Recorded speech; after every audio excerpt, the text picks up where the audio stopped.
Welcome to this video in which we will talk about chapter 1 of the book of the Cuddling of the American Mind, The Onslaught of Fragility, What Doesn't Kill You Makes You Weaker, in which is presented the idea that young people should avoid all forms of adversity or discomfort. Now, I am going to talk about overprotection. Overprotection is a tendency of some parents, educators, and other adults to shield young people from any form of adversity, discomfort, or challenge that might cause them emotional distress.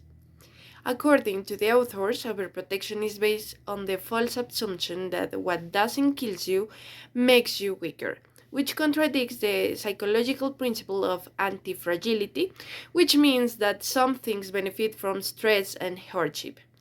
The authors claim that overprotection is harmful to young people's mental health and resilience, as it prevents them from developing coping skills, learning from mistakes, and facing there. Overprotection is detrimental to academic freedom and intellectual diversity, as it fosters a culture of safetyism on universities where students demand protection from words and ideas that they find offensive or upsetting, and where professors are afraid to teach controversial topics or challenge students' views.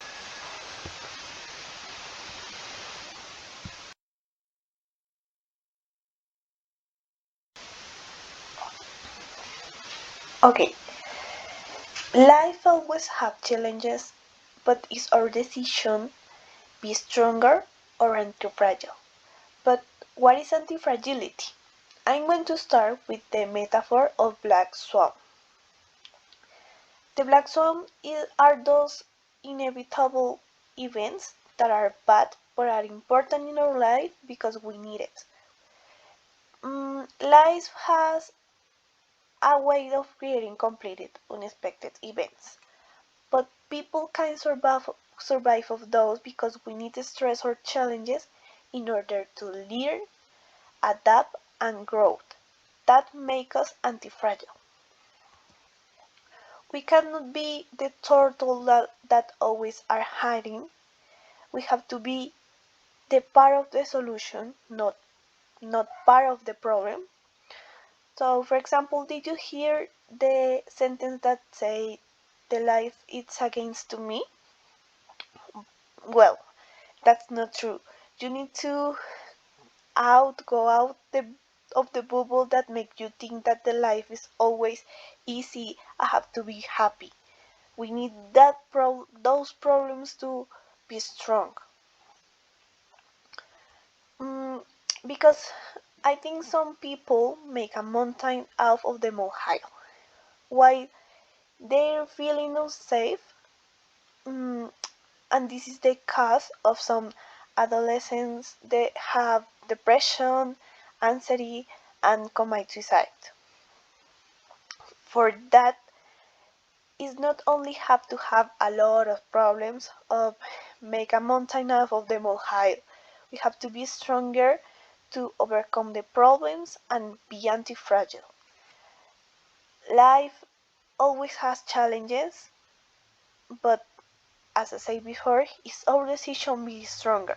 We have to prepare the child of the road, not the road for the child. I'm going to talk about septims and how this word have changed the meaning among the years.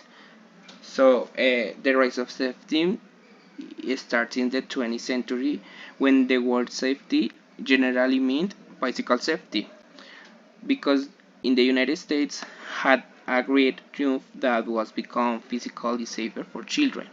In 1978 to 1985, all the 50 states passed laws making the use of car seats mandatory for children, and also the homes and their care centers were child-proofed, choking hazards and sharp objects were removed. The death rates for children have plummeted or down. But does the focus on the physical safe have gone too far? In the 21st century, on some college campuses, the meaning of safety underwent a process of concept creep and expanded to include emotional safety.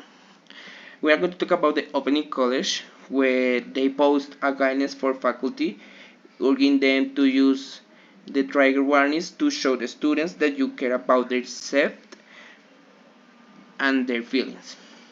In the same way, the faculty use each student's preferred gender pronoun because the professors who use incorrect pronouns prevents or impairs their safety in classroom. If the student have been told that they can request gender neutral pronoun and then a professor fails to use one, students may be disappointed. But they are in real danger. A professor should be mindful of their students' feelings, but in a context like the opening students, how might it change when the community is told repeatedly that they should judge the speech of others in terms of safety and danger? About the meaning, I'm going to explain what is concept creep. So, concept creep is a term that refers to the expansion of concepts of harm and pathology in psychology. It means that words like abuse, bullying, and trauma are applied to situations that are less severe and more subjective than their original meaning.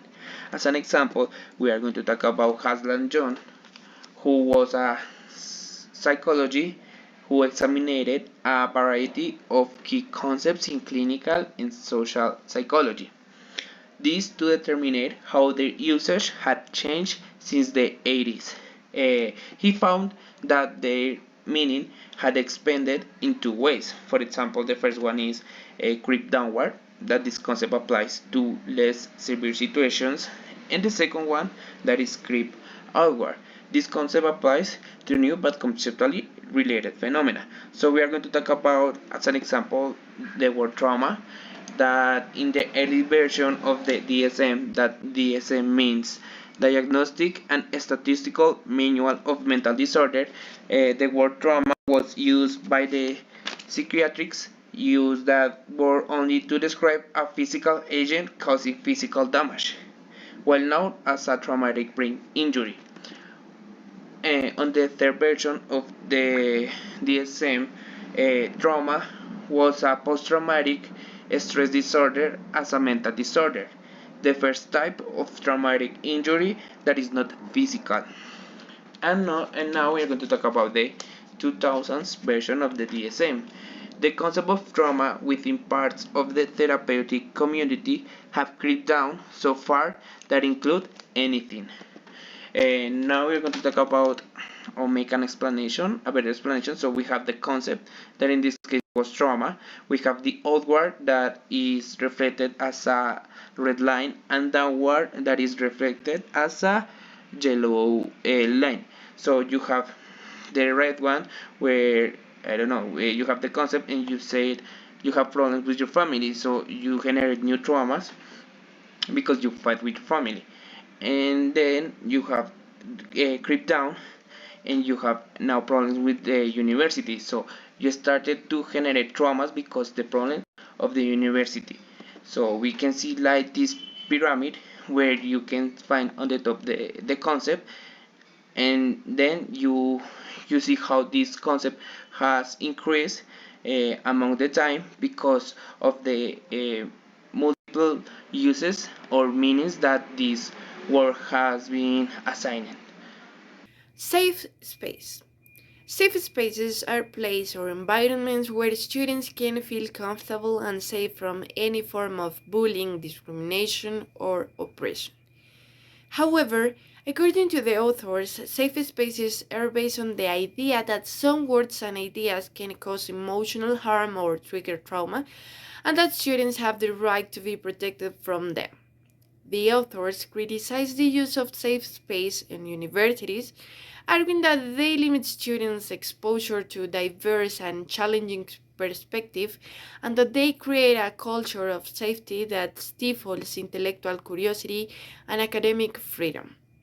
The authors cite an example of a safe space created by students at Brown University in 2015 where they could withdraw from a debate between two feminist authors, one of whom was critical of the concept of rape culture. The safe space was checked with cookies, coloring books, bubbles, Play Doh, soothing music, pillows, blankets, and a video of puppies.